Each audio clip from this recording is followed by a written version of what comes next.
put the blender on them. Fade is crisp.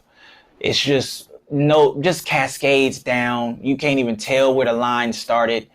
The line is sharp. And then when you let that person out of the chair, because he's still waiting, you just kind of glance at him and then you ask for the next person.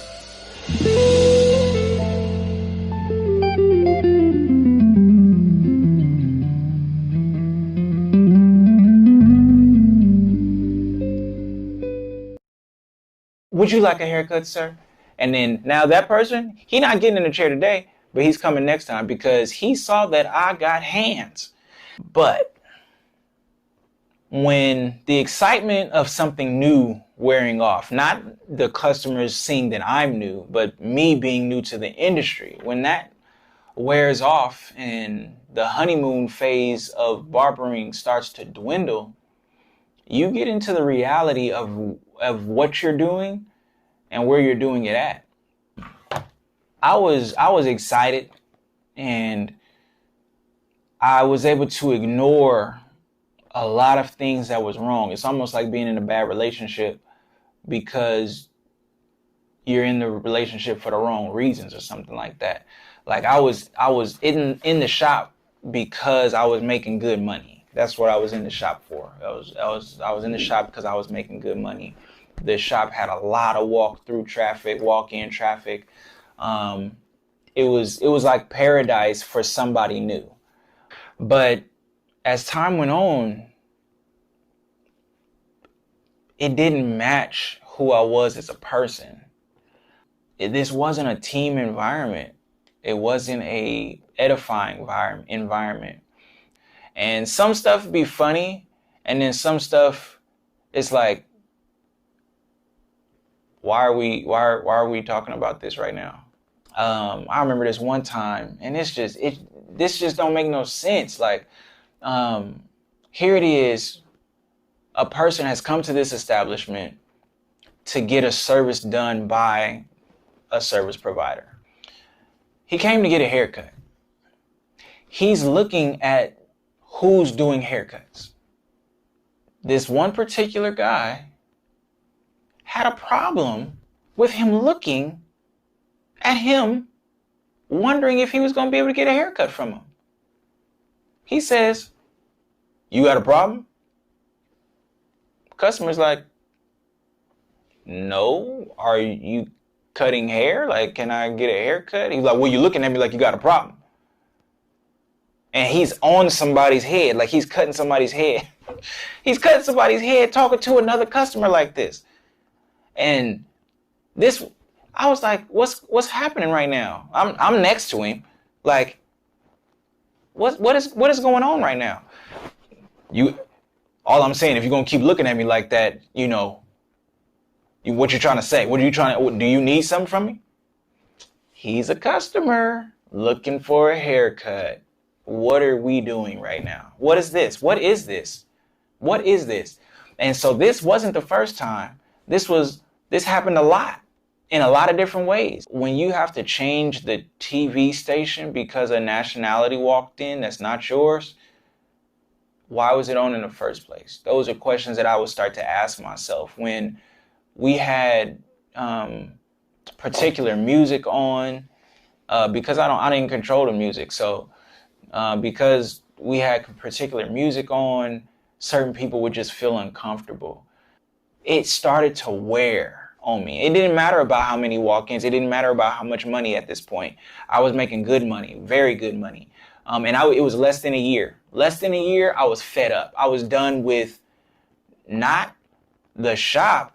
I was done with the career because the shop had dwindled that fire that I started with. It had suffocated. Like the oxygen of my fire was getting taken away. And I remember kind of like thinking, man, I might need to get into another career, or I'm gonna have to start my own shop.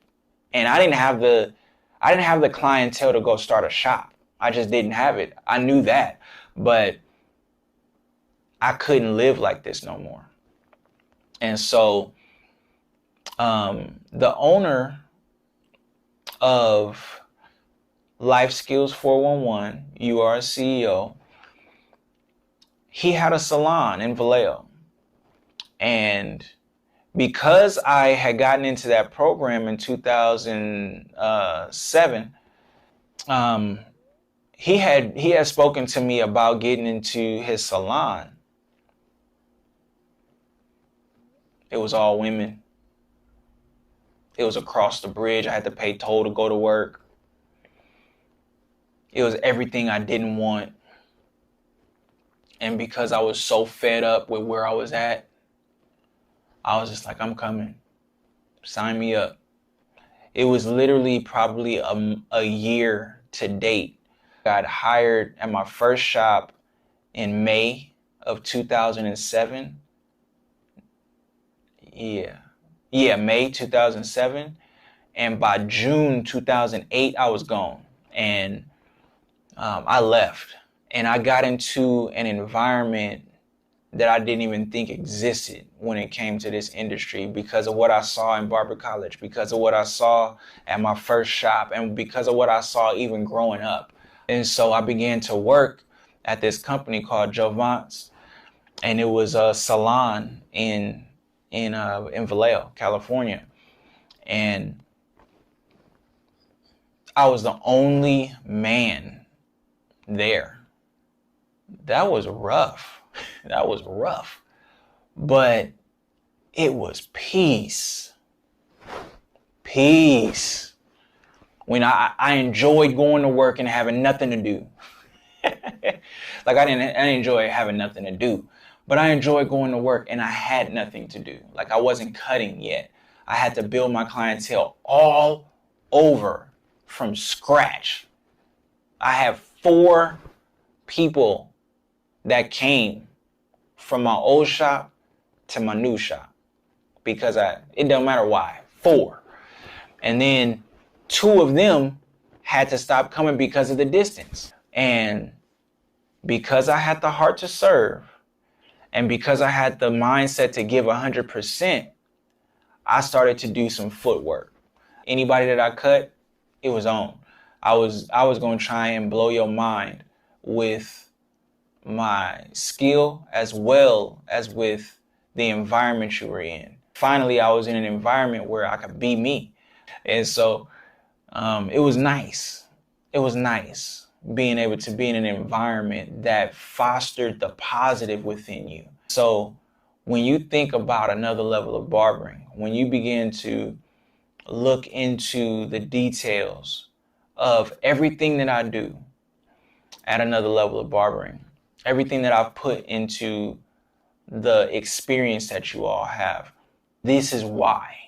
It's because I understood environment matters. And when you talk about growth, when you talk about bringing life to something, it needs the right environment. It needs it. It needs it. And so that's what another level of barbering is. It is a combination of the heart to serve and the passion to give 100% for every single person, and the environment that makes you feel comfortable. There's more to come because now I'm about to go into the vision of another level of barbering and where I plan to take it. But I definitely wanted you to see where it came from and the heart behind it. So I hope you're enjoying these. Please leave some comments below. And I'm thankful. I'm just thankful. Anybody that comes in, I hope you feel that. I hope you feel that I'm a thankful person. I'm thankful that you spend time and you take your time and your energy and come spend it with me.